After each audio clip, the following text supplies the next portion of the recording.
Thursday. We're so excited to be here. We have such I'm not gonna spill it. But they already know every Thursday we step it Amazing. up. So he is amazing. He's doing some amazing things and we're excited. We're gonna make sure we maximize all our time with him. But before we do that, you need to do your part. And I tell you this every week. Make sure you share this video, this live video. If you're gonna look at it later on, you're still responsible for sharing the video. So please make sure you don't just get all this information for yourself and keep it. You want to do your part in spreading the news and letting people know what you've learned. And you never know who's in your circle that may need to hear the stories of our guests. And so please make sure you do your part and do that. Thank you for supporting us over the last 2.5 years. I've been blessed to have this wonderful partner here that I get on. He used to have hair when we first started, but now I stressed him out. But I have that kind of effect on people. But we want to thank you for just supporting us and our vision and what we're doing. We got Philip checking in. Thank you for coming on. Please share the video. We had it last week, right? We had a Mr. Phillip last week. So thank you again for supporting us over the last 2 years. Brian, what you got? Um, I ain't got nothing. I'm just ready to sit back and listen. I ain't got Nah, nothing. nah, nah. I'm just. I mean, every week, this is that just that little part of my week where, yes, it's work, but it's enrichment. Like it's like we're here for a purpose, but at the same time, as I was telling my guests before we went live, like I'm just ready to kick back and listen to the story because when we actually understand the importance, and this is something for all of my leaders out there, when we understand the importance of stopping and then sitting back and becoming the student for a while. Let me just sit back and learn for a while. I don't know what your belief system is, but God gave us two ears and one mouth for a purpose. That's what Mama used to say. So sometimes you just got to close that mouth and listen. So I'm definitely eager to hear our guest's story and really pick up some nuggets on things that I could possibly potentially take and apply to my life. But at the same time, really look at how we can just continue to move forward together potentially and impact the masses the way that it actually usually works whenever you join forces. So without further ado, I'm not going to hold back for too long. You guys know who I am. If you've been here long enough, if you don't, reach out and I'm an open book. But like I said, without further ado, we're going to welcome today's guest. Drum roll, please. Yes, this is Antonio Scott. Antonio Good D. evening. Scott. Let me get it right now. There we go. Good evening. Good evening. Thank you all for having me. Really looking forward to our conversation tonight. Likewise. Absolutely. Well, we know that you're busy. I gave it my best shot. I said, you know what? He looks super, super busy, but let me see if I can. And you responded back. I said, okay. Oh my God. I felt that stepped it up. My stats stepped up. What they used to get, cool points went up a little bit. So we do appreciate you taking the time out of your schedule to be with us. And we want to make sure that we respect your time with us this evening. But we know that behind every glory is a story, and we know that it started somewhere. So we get to see, you know, whatever you're sharing on social media, and people see what you drive and how you live and the suits that you get tailored, and and they like, man, this man living his best life. No struggles, no trials, no tribulations. But we want to know more about you before we get into what you do. So if you can share with us like where you're from and kind of the dynamics of your family. Absolutely. Well, first, let me start off by saying again, thank you all so much for having me. I immediately wanted to jump on this opportunity when I saw that you reached out. I love opportunities to be able to reach back and pull as I climb. I think that there's great opportunities for mentorship. And so I think this is definitely one of them. So really appreciate you all letting me come on to your space and talk for tonight. Actually, when I'm asked the question, where am I from? It's something that I begin to think about a little bit. I say I'm a West Tennessee native because I grew up most of my life in distinct areas across the western half, across the western third of the great state of Tennessee. I was born in Jackson, Tennessee. My family is originally from Bolivar, Tennessee, so I lived for the first few years of my life in Bolivar. Bolivar is 2 counties east of Memphis, and so very small town in Tennessee. Upon starting school in kindergarten, I moved to Jackson, Tennessee, where I lived quite some time for a few years. And then family moved to Paris, Tennessee, which is in the northwestern part of the state, closer to the Kentucky state line. Lived in Paris, Tennessee for 2 years, then moved back to Jackson for a few years, then moved to Memphis at the beginning of my sophomore year of high school, stayed in Memphis for undergrad. And so that's why I say I'm a little bit from everywhere across West Tennessee. So I claim Memphis. That's what people are most familiar with nationally. Memphis is where I lived the longest. It's where I graduated from high school, where I went to undergraduate school at the U of M. So definitely Memphis has a very special place on my heart. So Tennessee is where my family is mainly originating from. So when I talk about my family dynamic, I also get a little proud. I'm a product of a single parent childhood. My mother raised my brother and myself mainly with the help of her family and my grandmother. But my mom really worked hard when she was raising us, and that was my first introduction to what hard work was. I remember there was a time before I even started kindergarten where my mom was working 3 jobs and raising us 2 kids, and so just seeing that as a young man, as a child at that point, I think was very indicative on the life that I would have as it relates to being someone who was not afraid of working hard to get to where I wanted. So I think that is definitely the beginnings of my story, the beginnings of my family dynamic, and it's definitely the foundation of who I am today. Got it. Wonderful. Well, as we alluded to before we started the show, it's very often in the Black community that just by default we kind of lean towards, especially as males, lean towards sports or entertainment as that ticket out. Now, I'm not as familiar with West Tennessee as you are, obviously, but just looking at or comparing the fact that we're in similar regions. I'm in Mississippi, southern part of Mississippi. You're in Tennessee. I've been to Murfreesboro, Tennessee. That's the only part of Tennessee that Okay. I've been to Okay. thus far. But oftentimes, we don't see in our immediate environment too many that look like us doing things outside of the box. So it was just coming up. Speak to a little bit of what those influences were. Obviously, your mother when it comes to the work ethic, but what were some of those influences that you may have seen as far as other males that kind of started to mold who you were growing into as a young man? If you don't mind Mhm. speaking to that. Yeah, absolutely. So, didn't really have much of a presence for my dad in my early childhood. However, my mom is the middle of 4 boys. So she has 2 older brothers, 2 younger brothers. So my mom is pretty tough. So I was able to have the mentorship and love of 4 uncles growing up who really poured into my brother and myself, who were constantly there and always served as a source of inspiration, as a source of mentorship. And I remember my eldest uncle, Jay, was a police officer during my childhood. And I remember seeing him serve and having the uniform and having the gun and knowing that when I was around him, I had some sense of protection. And so from the earliest of my childhood, I remember what I wanted to do first was be a police officer. And at some point, I really wanted to be a judge, but I stuck with being a judge for quite some time. I literally remember asking my family members to play court with me. And so I was always the kid that, like you're 5 years old, what are you doing watching Judge Judy? Yeah.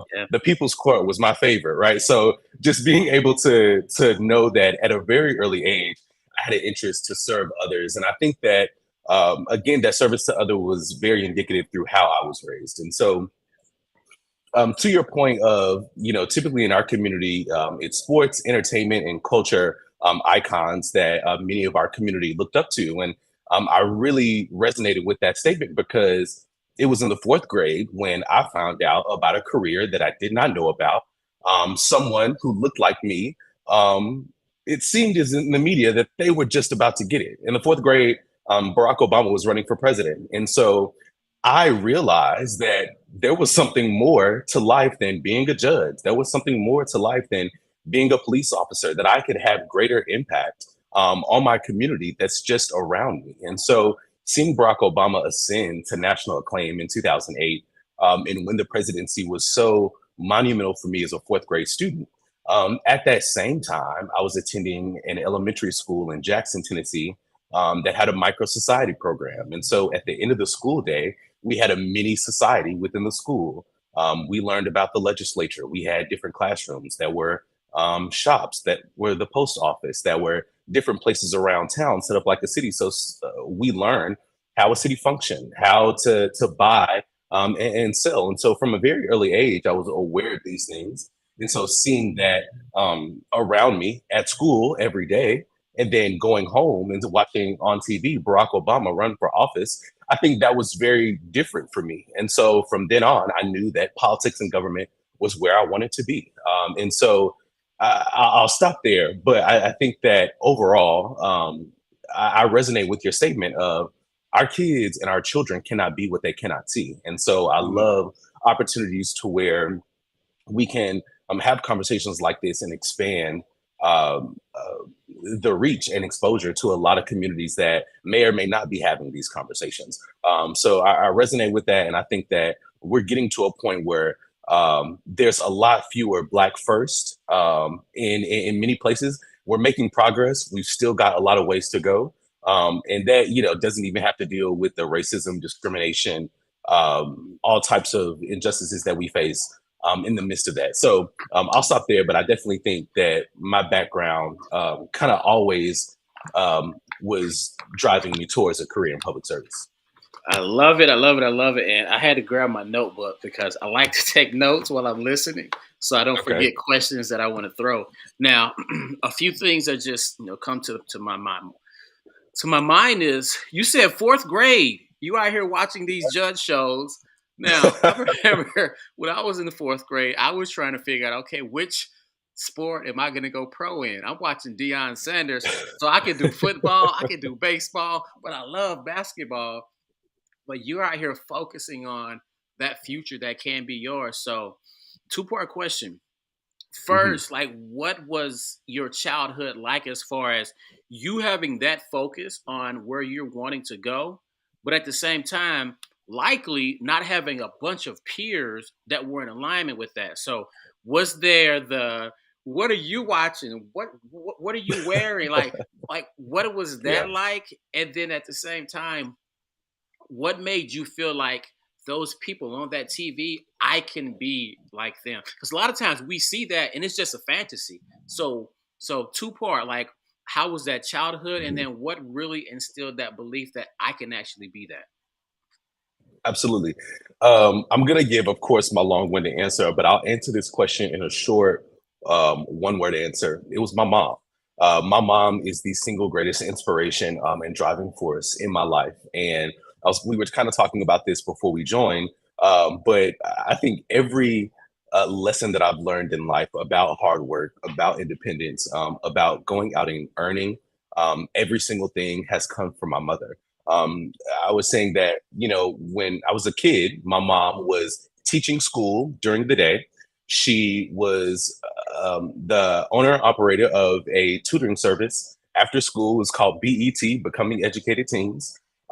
She was working hospital transport on the weekend, and she was going to school to earn her master's degree in education. And so at that time, I knew my mama was a go-getter. And I knew that working for what you wanted wasn't foreign to me. And so at an early age, I knew that whatever I wanted in life, I was going to work for it, that it was not going to be given to me. And I think that these were very important lessons for me to learn at that age, because I learned these lessons before I understood what race was.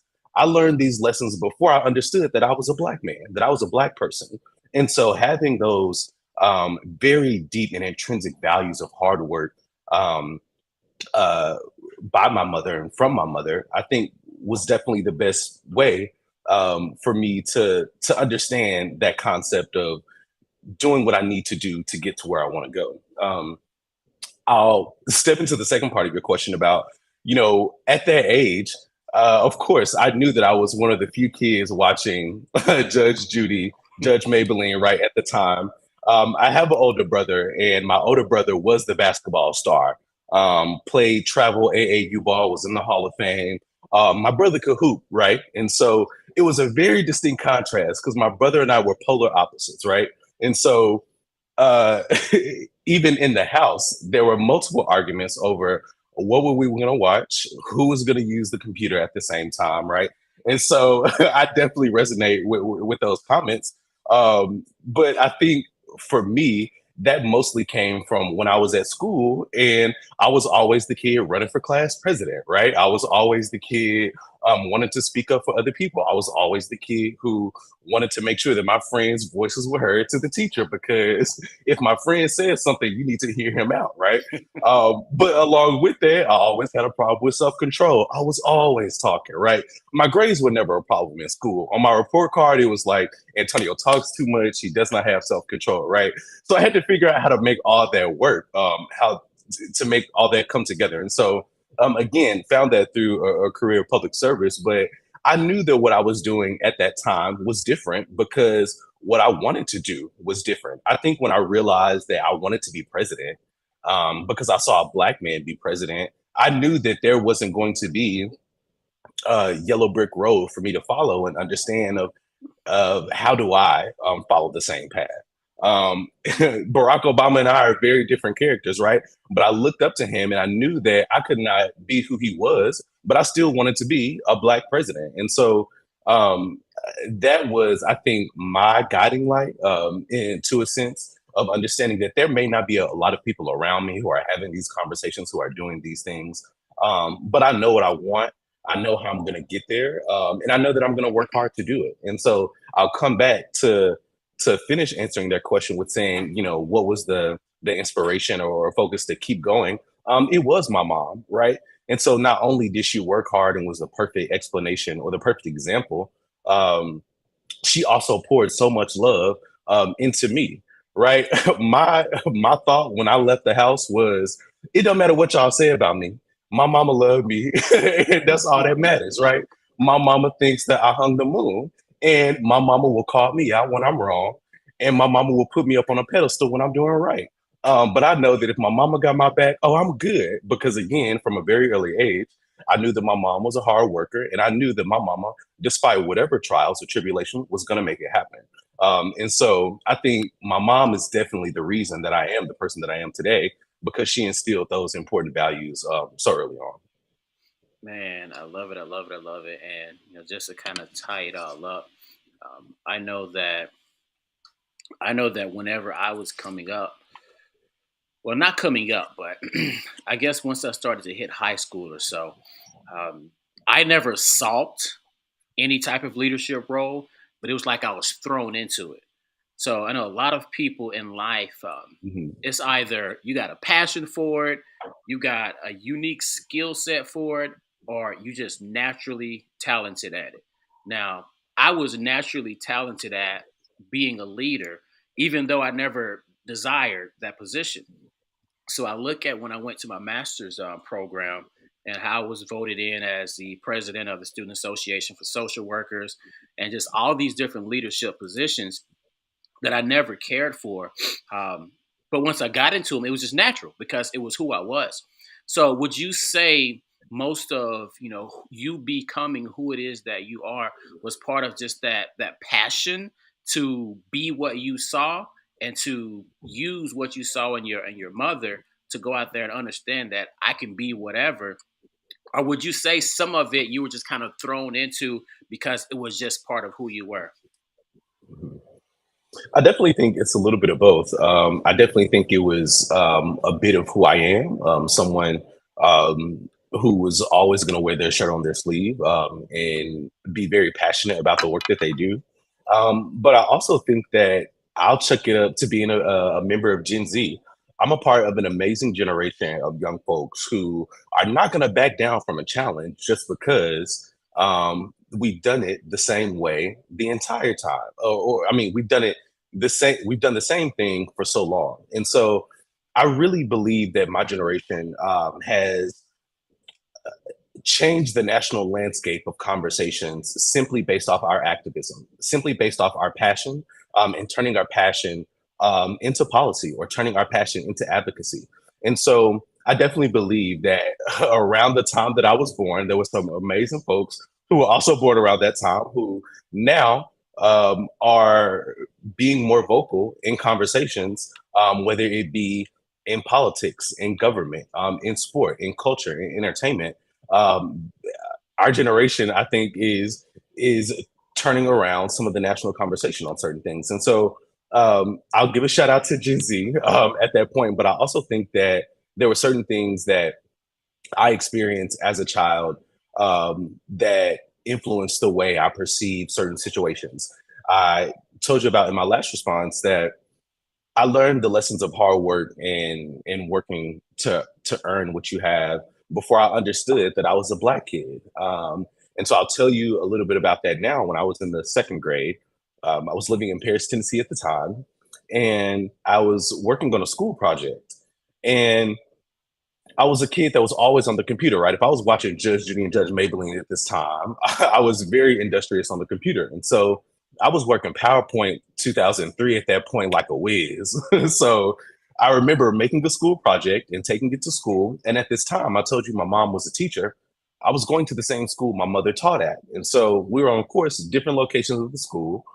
And I remember my teacher did not think that I did my own work. Apparently that a kid that looked like me, who was the only one that looked like me in my class at the time, could not produce this high quality of work in the second grade. And so she confronted my mother, accused us of being liars, accused of her of doing my own work. And I'll never forget this. My mother's response was, if you don't believe he did it, he'll sit down and do it again. Watch him. And that's exactly what I did. My mother left the room. She went back to her classroom, and I sat there. And I remember at that moment, I didn't understand what was going on. I was just excited to do another project. I was able to show my teacher, oh, I can do this. You don't think I can do this? I'm gonna really show you now.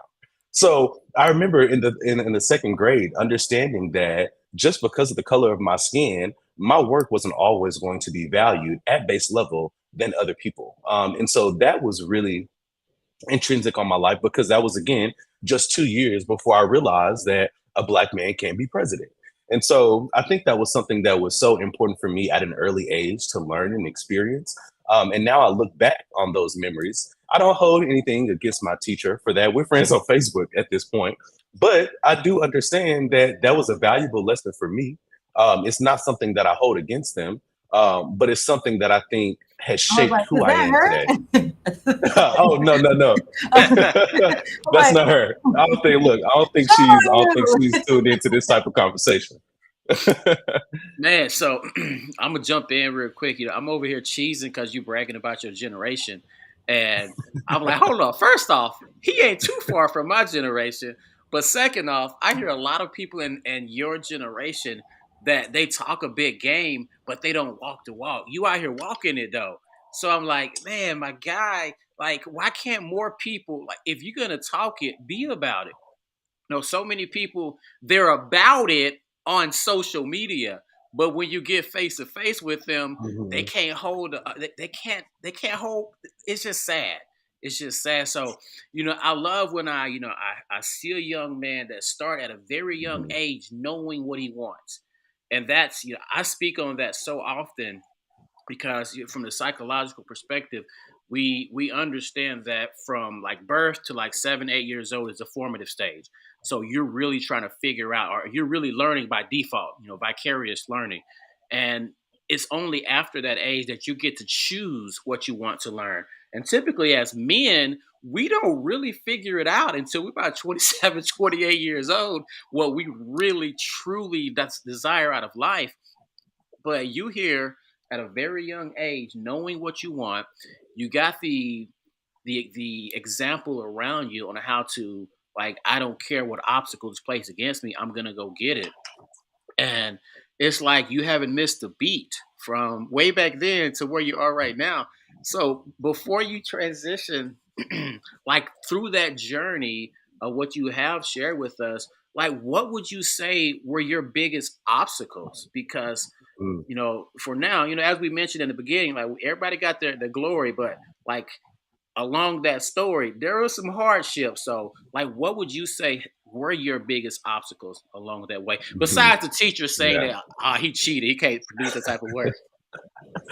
Well, look. First, before I go into that, I'm gonna have to rebut your comments about my generation real quick because you said that we talk about it and we don't walk the walk. But I'm gonna give you three examples. I'm gonna give you one example that's not as current, but Maxwell Frost, the great congressman from Florida, who's the youngest person in the House of Representatives at this moment.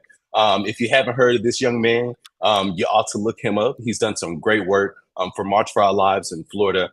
He's doing some great pieces of legislation in the House. So I think you should look up Maxwell Frost, the great congressman from Florida.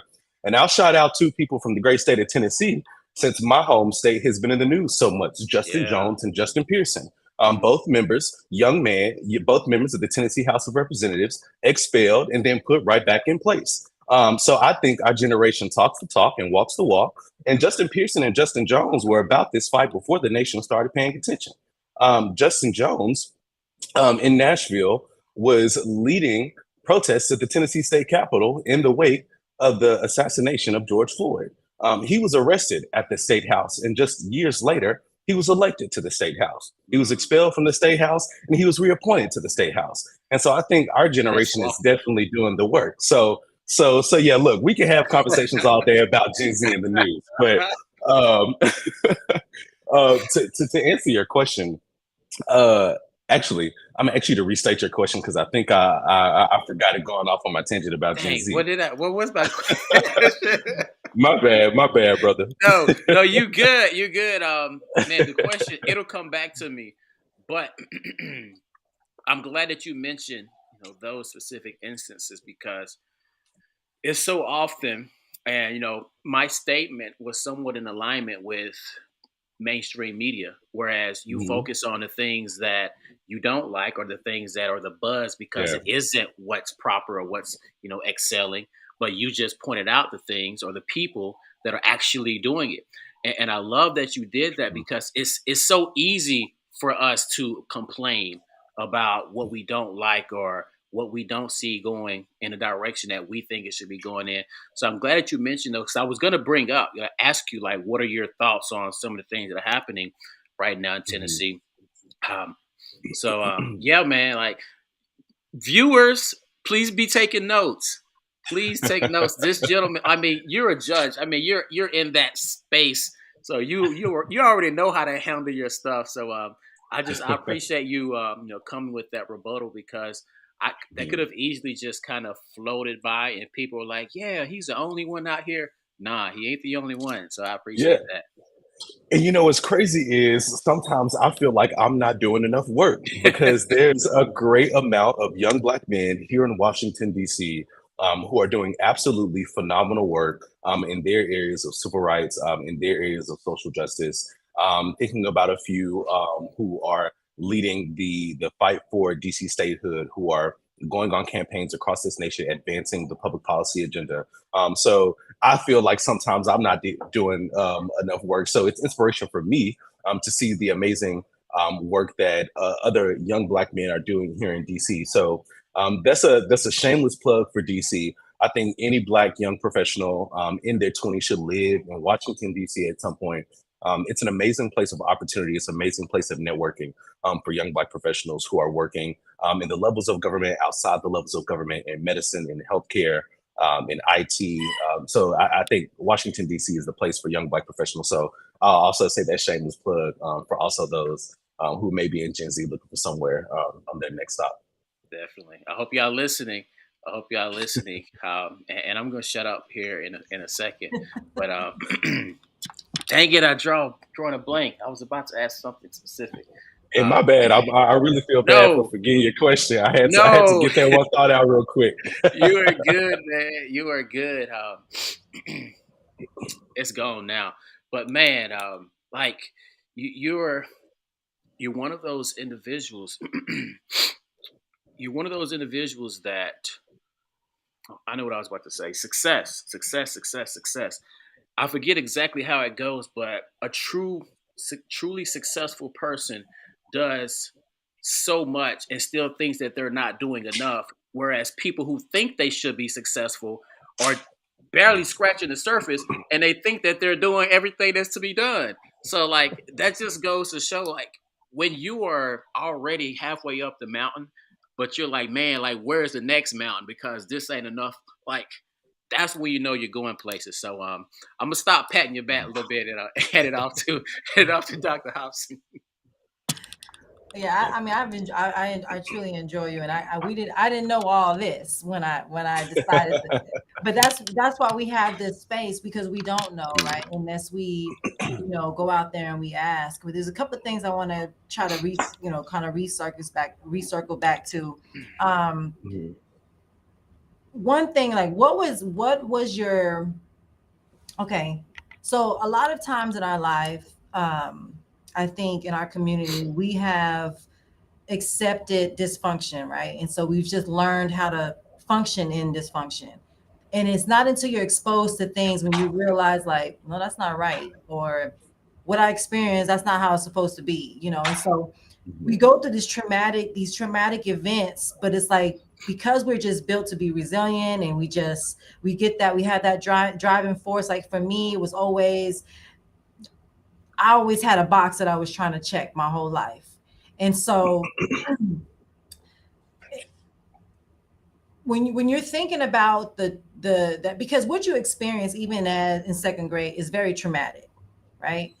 um because working in education, I've been in education like your mother for 17 years. I was coaching, and I was always doing PE, and so I was that person. Everybody loved me. I was out there playing basketball, Right. breaking all my nails, and then they're like, my mom was like, if you're gonna play basketball, like, why are you going to get your nails done? But anyways, so that was like my space. And so then as I started to kind of climb the ladder on that side of education is when I was able to start sitting in rooms, and I would hear the stories, that they would say about young Black men. Oh, well, Antonio, he's super hyper, and he's bad, and he needs meds, and Antonio's bored. Antonio's like, you teaching me stuff that I already know, and I'm bored, Mhm. right? But Antonio is hyper.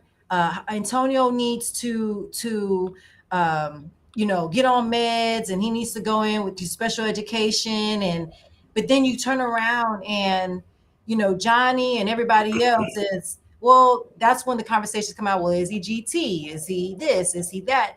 Because you went through that event, even though you may not have seen it as something being traumatic, it is very traumatic, because I feel like it could have went a different direction. It could have been you thinking, well, maybe do I know, do I really know this? Am I really smart enough to know how to do these things? Like, it could have went the other way, because to be honest, a lot of our young Black men and women, they don't have that willpower that a lot of you and I or Brian might have had, where we were able to take a punch and able to still bounce back from it. Our generation is not really built like the generation now is not really built like that. And I think that we really do our students a disservice when we feel like they should be. Oh man, man, my second grade teacher told me that I couldn't do a PowerPoint. I just went and did it again. Well, that's you, right? That's not every Mhm. other person. So I want you to Yeah. just talk about, I mean, did you ever see that as anything traumatic? What was like your main driving force when it was like, because when we, like, for your brother being in athletics, we always had something to strive for. Mhm. You wanted to run track, you had to pass. You want to get a Division I scholarship, you had to get. So what was it for you, even going through that? Were you able to still stay on track? But did you ever see it as something traumatic, or has it always been like a something that motivated you to continue? Yeah, I think that my realization of that as a traumatic event didn't happen until much after, when I was able to, get older and reflect on the situation. But I think that um, it was the biggest motivation, and I'm so glad that it happened that way. And I said this earlier. I don't hold any grudges against that teacher now. I'm glad for what she did, because I'll say this, Dr. Hobson, I really appreciate how you framed that question because I'm putting two things in my memory together and I'm realizing that they're more than likely connected at this point. So in the second grade, I told you this was the experience that I had with my teacher, and she didn't think that my work was my work. I was also tested for gifted education in the second grade. And I never realized until now that those two things happened in the same year. And more than likely, I wasn't tested for gifted education until after I did that, redid the project in front of my teacher. And so I'm happy she tried to call me out because it proved that I was exceptionally qualified at what I did at that young age. And so shout out to my teacher for discriminating against me. I leveled up, right? So I've been in I was in gifted education from third grade up until throughout middle school in Tennessee schools, and so that's why I say I really appreciate how you framed that question because now I put those two things together that was the culminating experience from that event. That was uh, the triumph that God wanted me to see when He was putting me through that battle, even though I did not realize that it was a battle at that time. And so that's something that I think motivated me because it always, well, from that moment, it always made me think that, oh, I have to further prove myself. And so from that moment, it became ever more evident that me as a Black person had to work twice as hard to get half as far. And so that realization became at a very early age. But throughout my entire life, I never allowed um, that type of discrimination or that type of prejudice affect my vulnerability or my emotional intelligence showing up to do my work. And so that's something that I really appreciate my mother helping me reflect on because as Black men, and sometimes as the Black community, to be honest, we don't talk about our feelings enough. And that can be a very complicated process, especially for young folks going through school who, just like me, may have had traumatic experiences. And so, if you're not having that emotional vulnerability to understand how do I break down this process? How do I reflect on this? How do I understand what was the message or what was the lesson from this? We're crippling so many of our communities. And so, I really appreciate my mother to having the wherewithal and teaching me how to reflect and how to understand and how to look for the joy in the trial. And so, I definitely think that moment in that instant was a turning point for me because it made me even more focused on my work is my work, and anything that I put my name on is going to be absolute perfection because it holds up to my standard. And so that's something that I think has been important for me ever since the third grade. Of course, as I got older, that message was so much more apparent and so much more evident in the work that I did. But that's something that I look back on as I reflect on your question. That was definitely a turning point for me, and I used it as motivation. And then, Brian, I also return to your question while we're on this topic. The question that we forgot about greatest struggles. I think that definitely was the beginning of the struggles. Because while I talk a big game about it motivating me, to a point it almost made me a little insecure to think, well, why do you not think that I did what I actually did? And so I think having a struggle of self doubt was also something that somewhat started at that point, but of course it wasn't as apparent because I always knew that my work was going to get me where I wanted to go. And so I think that was definitely the beginning of that. But moving forward, I think it was just understanding that I had to have my own perception of my work. And I had to understand that whatever I put forward, I'm comfortable with. It doesn't matter what anybody else says. It doesn't matter what anybody else thinks. Again, as long as my mama loved me, I'm good. so, so I definitely think that was the most apparent things for me throughout, the things that I endured growing up. Man, I love it. And I just want to kind of touch on a few of those points again just to relate. As I said, my son's name is Antonio as well. Good dude. He had those same issues. Like we getting letters from school. Antonio's disrupting the class. Antonio this, Antonio that. Mhm. And like we knew that we didn't have a disruptive kid. So that year, that school year, that was his last year, or the last year that we were living in Miami. No, I take it back. It was second to the last year. The next Mhm. year, he was tested for gifted because his teacher, instead of Antonio is disrupting the class, all the negatives being focused on, Antonio is finishing his work so quickly. Mhm. Everything that Antonio turns in is perfect. Like, we need to get Antonio tested for gifted. Got the boy tested, and you know how to use the bell curve, and like they tell you what his Yeah. score was literally. She had a point at the Off desk the record. Yeah. beside the paper, Mhm. yes, to like Yeah. say where his score was, and the parents that we were for him at a very young age was to push him not to just accept what is told to him. So he would question his teachers, not in a disrespectful manner, but he wanted to understand. So and what you mentioned, like you were at a point where you advocated for yourself, your mother advocated for you, and it's just so important for parents to push our children to advocate for themselves. And until they get to that point to where they're courageous enough to advocate for themselves, we have to always be willing to go behind them and push and make sure that because certain people don't want to see you succeed. Mhm. Like certain people, like no, Mhm. he doesn't look like the type of person that should be winning in this space. So we have to come out and say, what you mean? What does that type of person supposed to look like? It looks like him. That's what. So I appreciate you mentioning that because I can relate, and I feel like there's probably other parents out there that are going through the same issues. Their children are gifted, but they're being labeled ADHD, so on and so forth, and it's simply because you're not really challenging them enough. So I just wanted to add that to that point. And man, I'm telling you, I look at my son today, and I remember he was a little bit younger. He would always say, like, Daddy, I want to be like you when I grow up because, I'm in all these media coverage for various different things that I did. Mhm. And I'm like, boy, at your age, I hadn't done half. I was in graduate school before I've done half of the things that you've already done. And you're just in middle school. So Mhm. definitely, he's one of those types, like similar to yourself, that confident within himself. And as long as mama and daddy say that he's on the right track, I don't care what y'all say. So I Mhm. appreciate you giving us that. Yes, sir.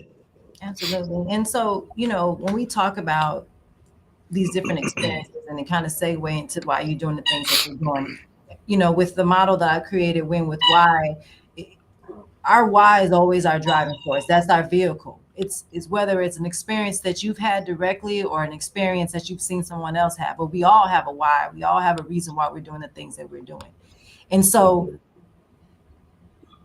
one thing that I get very, when I'm going to these events and now I work in higher ed, but I speak to different people and administrators and coaches.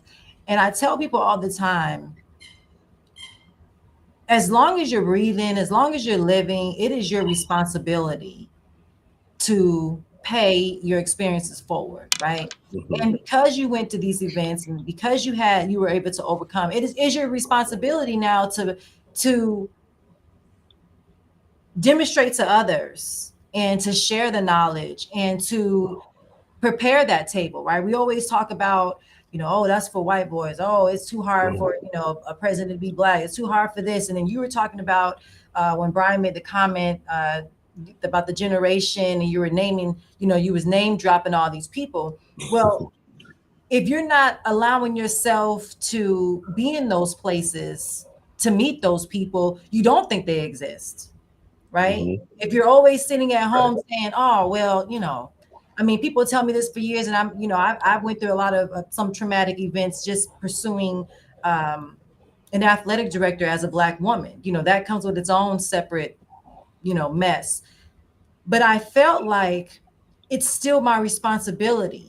Do I want to continue to climb this ladder? Do I want to continue to fight those fights? Mhm. Because there are young women that's coming after me that have that desire of being, athletic director. There are women right now in front of me that is waiting for somebody to just say, look, enough is enough. We don't have to experience these things. We don't have to. And so it is your responsibility. And when we don't do that is when we really do our community an injustice because we keep our stories to ourselves. You talked about your feelings. If you're not sitting in front of a room saying, look at the things that I've done. This is how it made me feel. Because we don't talk enough about how we feel. We just talk about, besides being mad. But a lot of times mad is really, you're really not mad, you hurt. Hmm. Right? Somebody hurt your feelings, but our defense mechanism to say is that we mad, or mine used to be, I don't care. I don't care. I Hmm. don't care. I don't care. And so it wasn't until I got older that through my grieving counselor, she was like, well, you do care. So stop saying you don't care. Just say you care. Hmm. Like, well, no, I don't, and it's, but you're thinking about it. And so I say all Right. that to kind of bring it together of like, when you are fighting that fight, right? Because you have your own trials, your own challenges, it's still your responsibility to pay forward. It's still your responsibility to do the work, right? Because there'll never be another Black president if you don't do the work. We'll all be Hmm. still talking the same story of, oh, well, we had one or we had two, and that's just, we're gonna cap out. But if we continue to do what we're supposed to do and walk in this purpose or this plan that's been put forth for our lives, then we're not really living at this point, right? And so as you continue to climb this ladder and have your own trials, your own tribulations, how do you continue Hmm. to sow? How do you continue to, because we Yeah. don't always have a full jaw to sow from, right? But we God gives us a little bit just to sow for that moment. It may be for that event, it may be Hmm. for that conversation you're going to have with that person. So how do you, within the midst of what you're doing, able to still sow that seed? Yeah. I think I'll initially answer that question by saying that there are two quotes that are very apparent to me when asked this question. And the first quote has been attributed to a couple of folks. So I'll just say the author is unknown, but service is the rent we pay for living. And so giving back to the community and knowing that your service to others is the very core of what we do, I think has been something that's been imprinted on my life. Secondly, my favorite quote of all time is by Reverend Dr. Martin Luther King Jr., and he was addressing parishioners in Montgomery, Alabama in 1955. And he said, uh, life's most persistent and urgent question is, what are you doing for others? And I ask myself this almost daily in my work life, to reflect on what are the things that I'm doing today that are substantively reaching back, pulling up, and lifting folks out of poverty, out of their hurt, out of their trials, out of their tribulations, whatever that is. And so I think that for me, is very apparent in the work that I do every day with the African American Mayors Association. And so, working on behalf of America's Black mayors, understanding that mayors are at the forefront of communities all across the nation, how are we serving mayors to improve the vitality and sustainability of communities all across this nation? From cities as small as 800 in Beverly Hills, Missouri, to cities as large as 8 million in New York City, New York, right? And so I think that my perception of service and my perception of giving back to others is directly tied to the work that I do every single day. And I'll attribute that to one earlier being able to say that I really want to align my life's passion and the work that I want to do every day with my professional life. I'll also attribute that to being a member of my generation. I think our generation doesn't just seize global problems. We want to change the world based off the problems that we see. We don't want to just solve the problem, but we want to create multifaceted solutions to approach the issues that are attacking us today, that have attacked us since yesterday, and that will continue to attack our children and our children's children. And so I think that being a part of this generation, having those awareness points as a kid, but also knowing that if I give up, it's not going to get any easier for anyone coming behind me. Right. So why not suck it up? Why not get it together, push through, and the further that I go, the more people I can bring along with me. And so I think that has been my guiding light. That has been something that I always look to, is because I may not be the first, but I am going to be next, and I am not going to be last. And so I think that Well, has we been could just something stop that the I've show on always that. We could look. There just we go. Where's There the we just, go. mic? just So log off. Where's the mic? Everybody just log there you off. go. Drop the mic. Drop the mic. So yeah. So that's what I'll say to that. And it's really easy for, I remember um you know, when I speak to my students all the time or people I come across, and they're just like, you're always so confident and you're always, and that is one thing I feel like this generation does, that they have that, they just have that like raw, like I don't care, right? And so I was one of those people like I ain't care as long as I had to go in front of nobody else, you know, and then it was like I'll just shut off, you know. But I, when we can really learn how to use our voice in those manners and be okay with, you know, really stick to what we believe, because a lot of times we waver depending on who we talking to, depending on if it seems like it's going to be too difficult. And if we just learn as people just to be very consistent, you know, people going to know, hey, if Mhm. Antonio Scott come in here, this man, he's going to say these things and he means it. You can push back at him, you can give him, you know, why it's not going to work, and then he's going to tell you why it is going to work. And if we can all just find that space, you know, to, and either and it may not be being on the front end, it might be what can we do on the back end to make sure that your voice continues to get pushed, that you continue to, because if you get into the room and you Mhm. get at the table, we all gonna get there, you know. Okay. But we have to be okay with being in that space. I tell people all the time, people with Brian, that um what we do can work for us or works for us, because I know him, he knows with me. There's no stepping on each other's toes. There's no, Mhm. it's how do we get this done? Okay, what are you good at? Okay, well, this is what I'm good at. Okay, well, Mhm. you focus on that. I'm gonna focus on this. And then when we get together, this is what it's gonna be. If we can all learn to say, hey, I don't want to be the person, I'm not running, but I can help you run. You know, I, Mhm. I know my talents. I know I can go get relationships. I know I got Right. you on the show. I can get some other people to follow, do some other stuff. And so Yeah. if we learn to be okay with what our strengths are, and learn to be very consistent in that, we can get a lot further. But a lot of times it's either we don't want to see. I had somebody tell me not too long ago, I got a promotion, kind of a long little my event, but took like a 50,000 pay cut when I decided to leave from the situation I was in. I'm talking about 50,000, not Not 5,000, not 15. 500. That's a lot of money. So when that check came, I was like, ooh, Hmm. okay, uh, all right. But I What made the those, rest of it at? where the rest? Like, I think I forgot something. They're like, no, this is what you're gonna get paid. And then they tell me, and you get paid once a month. I'm like, oh, this is for the month. Oh, okay. So Okay. but it was in that Mhm. moment from August to where I'm at now that I told myself, I made a decision that no matter what happens, I'm going to treat this job as if I didn't take a cut. I'm going to master where I'm at. I'm going to be humble where I'm at. And I'm not going to allow the distractions of what I've used, what I went through, or what people thought about me, or whatever to stop me from getting, because I have a place to go. I have somewhere to be. Right. And in that space of being obedient and continuing to sow, even when I didn't have anything to sow, every month I was getting promoted, Mhm. promoted, Mhm. promoted, promoted. And Yeah. what I learned from that, the higher I went, the less people I had following me at some point, you know, because in their mind it was like, well, how did she get that? Or why she, instead of being, wow, man, if she can do it in 3 months, I can do it in 3 months. And so when you're up against those type of things, what is that conversation you have in your head when it's like, because you got people that's gonna be, oh, I help, I support, but then you also have your like, Mhm. wasting your time, bro. Like, just stop. Yeah.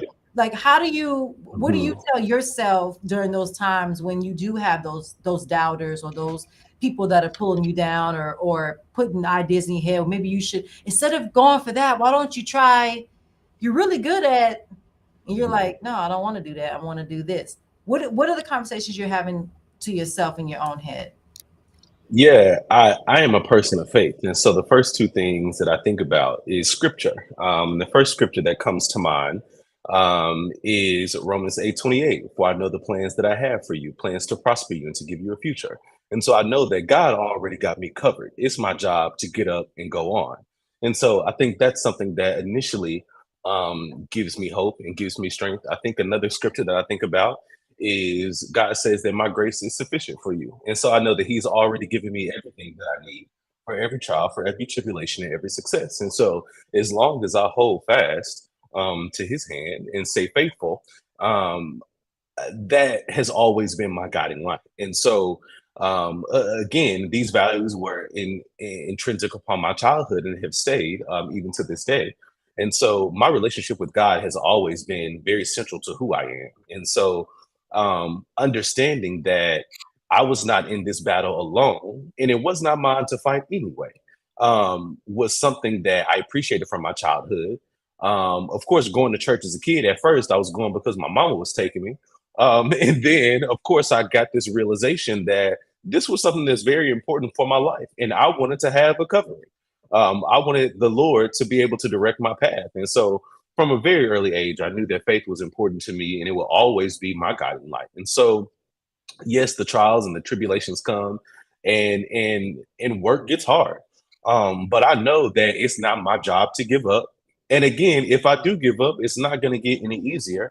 And then, moreover, if I give up, I have failed so many generations that are coming behind me. Because if I give up now, that means that I am foregoing all of the future progress, all of the future work that is destined for me. And so I can't mess up God's plan for myself. So sometimes I pray, Lord, don't let me get in my own way. Allow me to get out of my own way and make space for you to be um, um, the center of my life, to order my steps. And so that's definitely something that I think about, that I have an internal conversation often, is how does my faith drive my fortitude in situations where I know that either I'm going to have to fight or flee.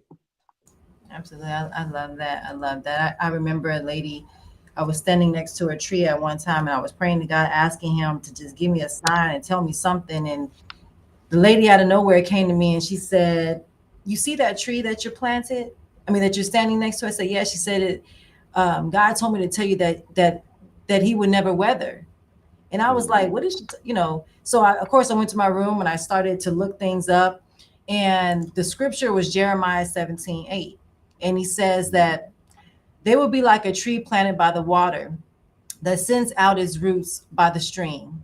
It does not fear when heat comes. As it leaves as always green. mm, It has no worries in a year of drought and never fails to bear fruit. And so when I realized that it don't matter, because he's telling me I'm right here. mhm, It doesn't mhm, matter. My love for you, my plan for you, the things that I've told you, it doesn't change. And so we all have to find that place, because some people may say, well, I don't believe in this, but you need to have something, right? You got to have a mhm. focus, you got to have a why, Right. you got to have something that's going to keep you grounded and keep you working, because like you said, we have a responsibility. If you don't do it, then yeah, we're going to Ooh. continue to have these conversations every single Mhm, year about what we don't have, what we can't get, what's not working, and what, oh, our votes don't count, and don't vote because don't, nobody cares anyway. All these mm, things that we mm, mm. continue to pour into people, and you have some people that buy into it, but you have Yeah, others that are yeah. like, well, no, I know that not to be true. I said, well, yeah, it don't count. Your vote doesn't count when you don't do it. Exactly. It really don't count now. So we have to really make sure that we stay grounded and we find that Mhm, thing, whatever that thing is, whether it's your experiences, somebody else's experiences. And that's why we use the Black podcast, and that's why we have our company HSBA, where it's our responsibility that this to keep talking about the system is not for us, and the system is broken, and the education system. And there are some other Antonios that are sitting in classrooms right now being told that they're not smart enough, they can't do mhm, enough, that they're lying about their projects, they lying about this, and they lying about, there's a whole lot of them. And if we don't do something about it, there's going to be a whole lot more. And that's why our suicide rate goes up. Everything is going up because our generation, or the generation now, may not have, everybody may not have that willpower to say I can't do it, but they need somebody that will say it, and that who mhm. is actually doing it, right? Because we Yeah, can all get on there and talk about what we mad about, but what you doing about it? right, What you doing about it? right. If you just saying, "Oh, I'm mad about it," or I have people tell me all the time, which be sometimes be so annoying because I'm like you. I was a Judge Judy fan. I have this bad thing now. I binge watch First 48, and the reason why, Ooh, but I enjoy this. I'm intrigued by the stories.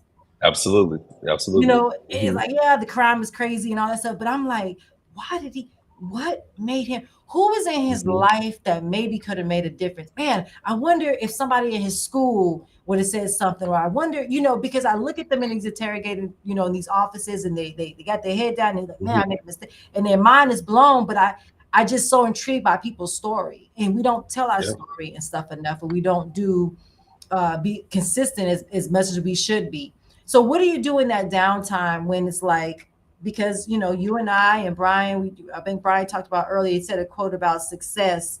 We never feel like we're doing enough. And people always tell me, man, you've checked all these boxes and you still talking about you're not done yet. You got a whole bunch of stuff to do. Hmm. I don't I don't even remember half the stuff I accomplished because I'm like, okay, I've done is check, but I'm on to something else. I'm doing something Right. else, focus on something else. What do you do? Where's that balance for you, or is there balance for you when your mind is constantly in this space of serving? You see the news, and then it gives you another reminder of this is why I do the things I'm doing because look at him, what we just saw in the news, and look at this and look at that. How do you find that balance in that space when you know you have a job to do, but you still have a life to live? Hmm. Yeah, I think that's a good point. And my background is also in higher education, and so one of the things that I used to tell my students is that um, work-life balance is not a thing. It does not exist. That you'll never be able to balance it. That it's a work-life blend. And so that's what I think is my response to your question is that it's always been a blending for me, especially because to your point, service and the work that I do every day from 9 to 5 feels so intrinsic to who I am.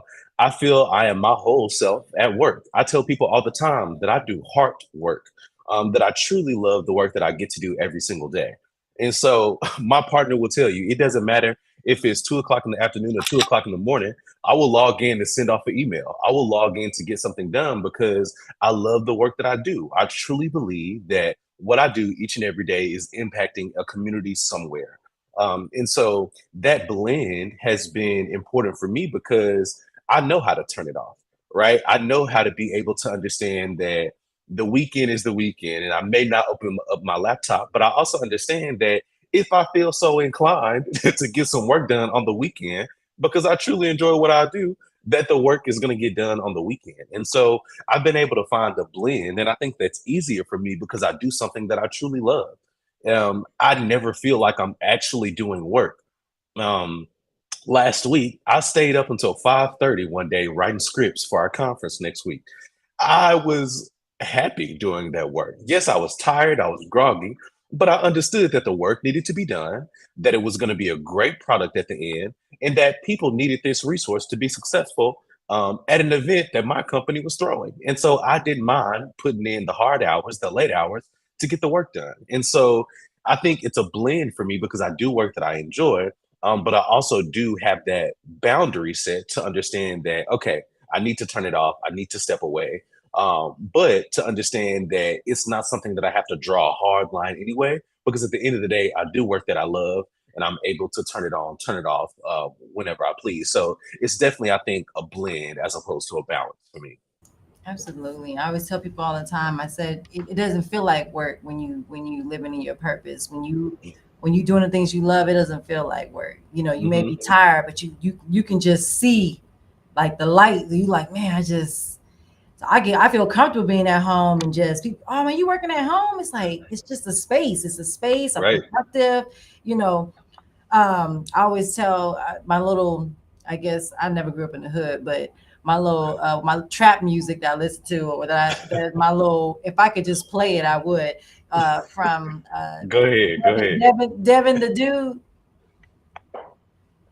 is an Uh, old the, school song, but okay, it's yeah, I was going to say the name's not ringing a bell, but I may have heard it. Just the later. lyrics of it is do what the f you want to do, say what the f Okay. you want to say. and and when you listen to the Yeah. words, he just talked about just living your full purpose. You talked about Hmm. stop allowing people to, you know, distract you and detour you. If that's what you want to do, then do it. Do it. And that's what the whole song about. He just used the F word and it's all, you know. So, but I listened to it because I mean, I don't listen to it on a daily basis, but when I listen to it and I'm listening to the lyrics, he starts talking about the struggles of people and how people don't make it because they don't do it. They stop because somebody else says they don't do it. And so I'm just so grateful that even in the world of distractions right now, social media and doubting and things that we see is going on in our community, you continue to be you and you continue to be, you know, do your work. And we're so grateful for that because we need more like you. And we appreciate the fact that you're willing to be that example. You're willing to be that example. You're willing to share your stories. You're willing to continue to pour and serve. And I love when you said service is the rent that we pay to live. Mm-hmm. You know, and if you don't pay your rent, you get evicted. Right. Right. And look, let me say something to this, Doctor.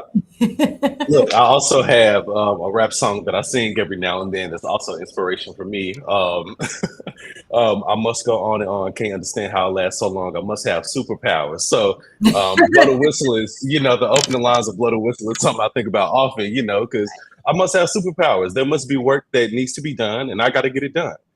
So, literally thinking about last week, staying up to 5 o'clock in the morning and waking up just 2 hours later to start the next workday. So yeah, it's definitely inspiration. So it's enough work to go around. We always got stuff to do. Well, you must be sleeping with cucumbers or something, because I know if I slept like that, I would have golf balls under my eyes. Look, that was a one-time thing. I hadn't done that since college, so I might make sure I prioritize a little bit better. Make sure I don't have to do that I went to again go see anytime three soon. doctors, and I told them, I said, "Can you just take all these bags out?" And the lady leaning back, and then she said, "Okay, I'll be right back." And so I said, "Oh man, I'm about to get this. She gonna, you know, take these bags out, you know, Hmm. flatten my stuff out." He came back and she put my seat back up, and she said, "You just need sleep and water." I'm like, "You are a doc. I'm trying to pay you some money to take these bags Hmm. out. So you just need sleep. I don't have time to sleep right now. I have things to do. I want to be fine and busy." Right. Like, At the not same time. tired. Well, we really appreciate you. If you can share with us Mhm. where people can find you, if you have any events coming up, if there's any books we need to know about, or we need to go to any Mhm. polls to vote. We need to know what you have so we can be supportive. Yeah, absolutely. Well, look, let me definitely say it's definitely been an honor and it's been a joy with y'all talking about my experiences and just having a great conversation over this past hour or so. Folks can connect with me. I'm on Twitter and Instagram at Antonio Deshawn, ANTONIODESEAN. I'm also on LinkedIn. If you follow me on LinkedIn, I very much consider LinkedIn professional Facebook. So I'm always posting about the work that I do through the African American Mayors Association. So if you'd love to be linked in to a professional network, definitely connect with me on LinkedIn. And I'll also give a shameless plug for the organization that I work for, the African American Mayors Association is the only organization exclusively representing the more than 500 Black mayors across the United States. From east to west, north to south, Black mayors are driving the everyday public policy decisions that are impacting more than 25 million Americans all across this country. So we're having our annual conference next week here in Washington, D.C. April 19th through the 21st. We have a great slate of speakers for the conference. We'll be interacting with the president and the vice president. So look out on our social media. It's at Our Mayors, OURMAYORS, on social handles for the African American Mayors Association to follow along for the work that we do, impacting the vitality and sustainability of communities across the nation. So really excited about our annual conference next week and definitely keep up with the work that we do all across the year as it relates to our public policy pillars and really just amplifying the work of Black mayors. I love it. You could have Can you just give been us on the that show by handle? yourself. We could have just I know, had you right? on. You could have left, and you could have just took Right? over the show. You Give don't us need that that. give us that Twitter and Instagram handle one more time. Antonio. Yeah, it's Antonio Deshawn and ANTONIODESEAN. Right. Got you. Mm-hmm. So just what I wanted to say, and I mentioned this before we started. Like, I felt the energy from the jump. I'm like, this brother finna come with it. He's about to come with it. And it just how you presented yourself, plus something that you said just towards the end is like you live your work. You love it. Like Mhm. it's part of who you are. And when Hmm. you love what you do, I forget who said it, but they said when you love what you do, you never work a day of your life. Absolutely. Like Mhm. you, I tell people all the time that are stressed out and complaining about. If you're going to complain about it, quit. Please find Okay. something else to do. You're Hmm. doing your customers a disservice if you don't love your work. So Hmm. just listening to you like talking about staying up to 5 in the morning, man, this is the second year in a row I help lead a wealth conference in Miami, March of every year, and 2 years in a row I'm up till like 4 o'clock in the morning working on presentations, and I'm like, I got to get these presentations together because the people who paid money to be here are going to be so blessed by this information. And it makes me Hmm. feel so good that they're going to get this information and my hands are a part of the recipe that's putting this together for them. Absolutely love it. Yeah, I was. Hmm. I got to a few points where the head was starting to nod, but Yep. but I love the work. And if you don't love what you're doing, and I want everybody to listen to this, if you don't love what you're doing, start creating an exit strategy. Like Hmm. yesterday, so Hmm. I just want to thank you, man. You're definitely an example for your generation, and also for and For also all just generations. for all of us, man. Because Thank you. I mean, you're that you live in it. You live in it. Point Mhm. blank. Period. So we And you're appreciate living it you, and well. And you're living it well. exactly, Thank and you, we thank you, love it. thank you.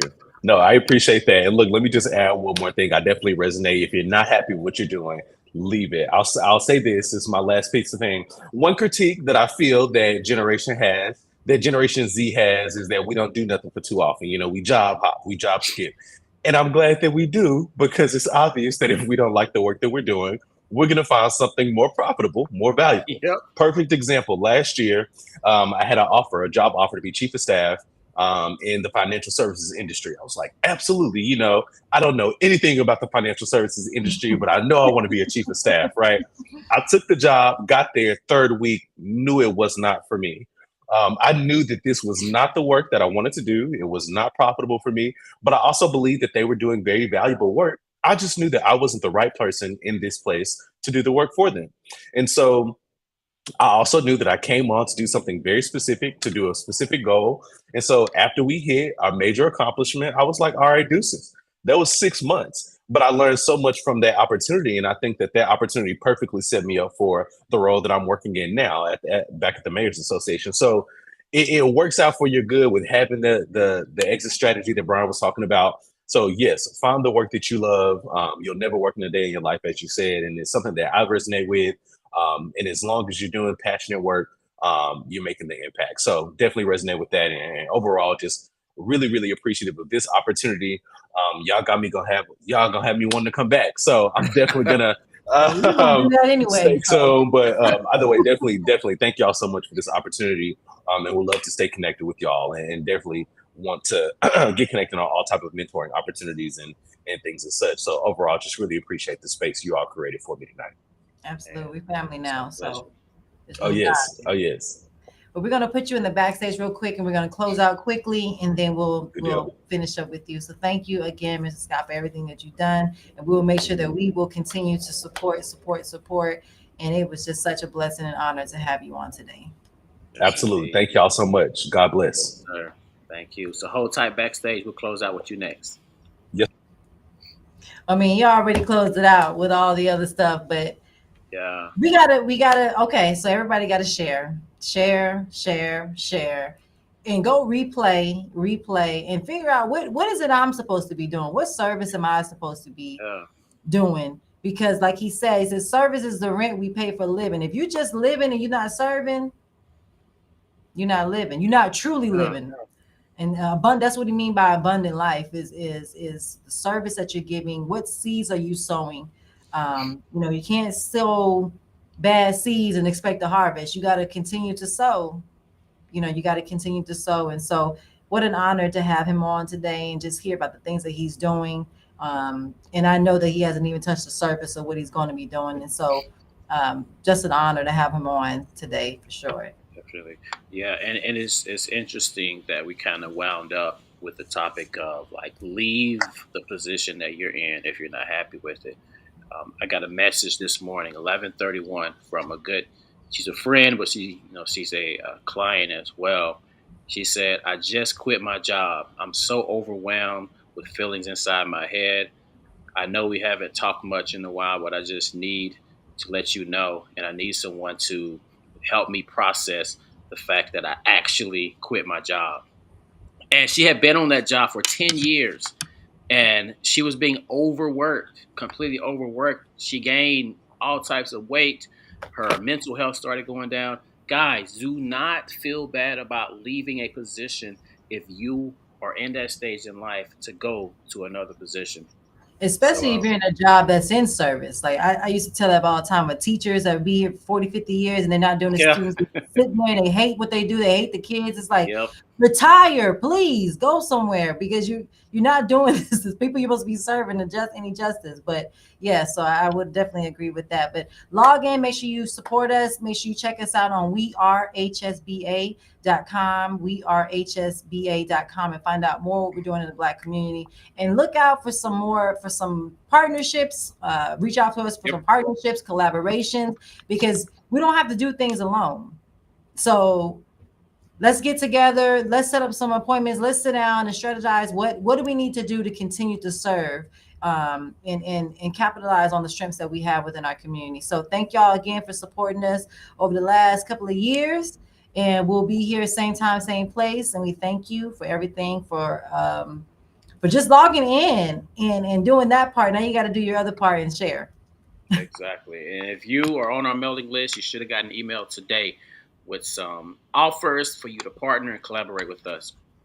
Off the note, guys, we out of here. Y'all stay well, and we'll see you next time.